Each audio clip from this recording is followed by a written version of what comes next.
This lesson is going to focus on how to draw and write electron configurations for a few different elements. So let's start with an easier element that doesn't have a whole lot of electrons, and we're going to start with oxygen. Now, I find it the easiest way to draw these or write them is to use the periodic table and to understand the orbital blocks that exist on the periodic table. So first, let's find oxygen on this periodic table that we have over here. And it should look familiar to you. Right here, this would be helium, this element right here. And if we were oxygen, we would be right here. So we would be third from the end in the second period. So we know that oxygen has 8 electrons, and this is important because when we draw the electron configuration, we only want to have 8 electrons. But we also want to be mindful of what orbital the electron will be sitting in for oxygen. And so what we do is we just go down the periodic table in order. We would be putting an electron in a 1s orbital, and then into the other electron will be going into the 1s orbital as well, because you can fit a total of 2 in each of these orbital locations. After we put those 2 electrons in, then we're going to fill the 2s orbital, which can hold 2 electrons. And then after that s orbital and the second energy level, we move into the p orbital, and we'll be placing 1, 2, 3, 4 electrons in the p orbital until we get to oxygen. So what does this look like when we actually draw them? Well, they actually draw an electron configuration similar to a graph, like a potential energy graph. So we know that the potential energy of our electrons are increasing as we move away from the nucleus. And this line right here kind of represents the nucleus line, okay, and any distance now that we're going to travel up and away from the nucleus. And what we tend to do is we tend to arrange this in terms of what energy level and orbital we're filling. So the first 2 electrons go in the first energy level, and in that first energy level, we only have an s orbital, and we place the electrons with opposite spins. This is similar to, on your note, you'll have some principles, right? And this is Hund's rule. Okay, so Hund's rule states that electrons are placed as singles with the same spin orientation, and then we come back and we pair them up. Well, you only have one location here, so we put one spin up and then a spin down. Once we fill the first energy level, we go into the second energy level, and the first orbital that we see is the s orbital. We place 1 electron with a spin up, and we pair it with a spin down. And we also notice that we have some distance here, right? And we need that. We need to have to indicate that we're moving away from the nucleus and that we have more potential energy as we move from that nucleus. However, in the second energy level, we also have a p orbital. And we remember that the p orbital has 3 locations. So we draw those 3 locations, and we also draw the p orbital slightly higher in potential energy than the s orbital. Now, this is where we get to oxygen. So we're not going to fill up this p orbital. We only need 4 electrons. So we put our first 3 using Hund's rule with spin ups, and then we come back and we pair up that 1 electron in the first location with a spin down. So we followed Hund's rule here. We have also followed off-bow principles, saying that we're filling up these orbitals in terms of increasing potential energy. And we also are following Pauli exclusion principle, where we are giving both electrons in these locations opposite spins. If we wanted to write the electron configuration, well, we just see what we filled here, and we would say we have 1s2, so we have 2 electrons right here in the first energy level and in the first s orbital. Then we put 2 electrons into 2s, and then into 2p, we put 4 electrons, so we would write 2p4. So let's do this again now for an ion. So we have phosphide ion. Well, if we were looking for phosphorus, phosphorus would be sitting around here in our periodic table. So he sits in the third energy level, and he sits in the third period, and he's 3 elements into that 3p block. So here, though, we want the phosphide ion. Well, the phosphide ion would have a charge of -3. So if it has a charge of -3, remember that that negative implies we've gained 3 electrons. So we're actually going to be moving over, and we are going to be drawing an electron configuration, not for the element phosphorus, but right here for this phosphide ion that actually has 18 electrons. So we're going to start by drawing our little potential energy graph. Okay, so we can just say, E is increasing as we move away. And if we use the periodic table, we just follow these little schematics here, and we keep placing electrons until we get to this location over here. So first we would put 2 electrons in our first energy level and that s orbital. And we always have to follow Pauli exclusion principle with opposite spins. Once we fill 1s, so this would be 1s right here, filled, we move into the second energy level, and we have to fill the s orbital first. That's this right here. So that will fit 2 electrons. And then we move across, and we fill the second energy level with the other orbital, which is our p orbital. And we have to fill all of those.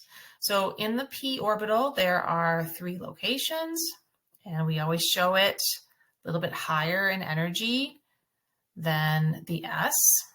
And we're just going to put all of our electrons in because we know we're going to keep going here until we get to this 3p orbital right over here.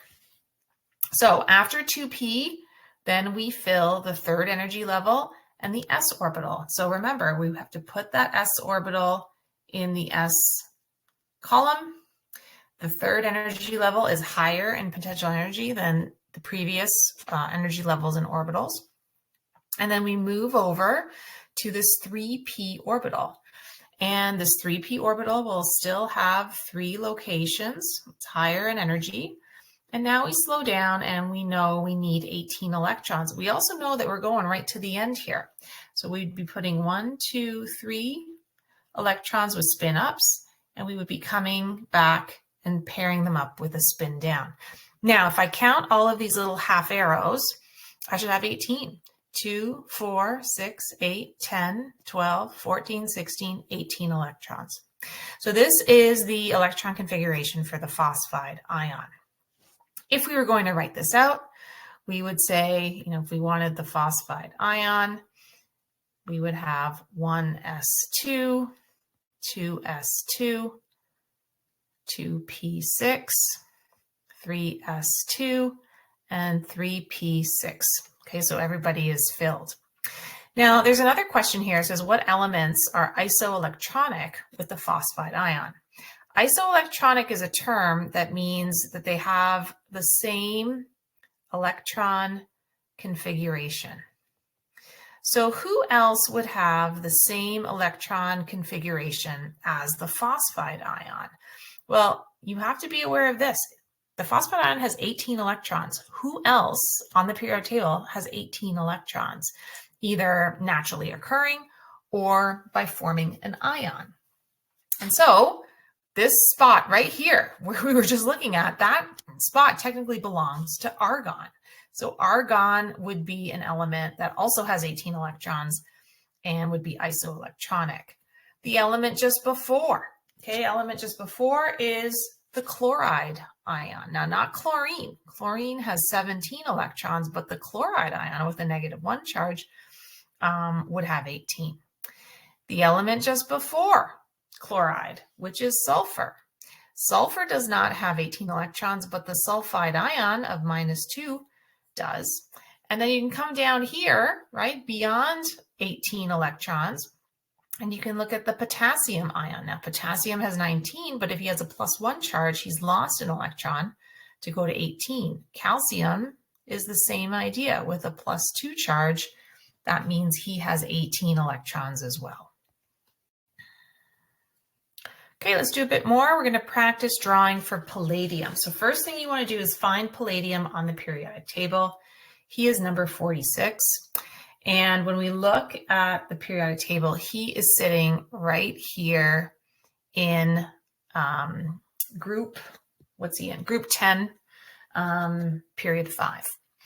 So we want to draw an electron configuration that will take us to this location right here. And notice that it's sitting in a 4D orbital. Okay, so we're just going to put electrons in until we get to the 4D.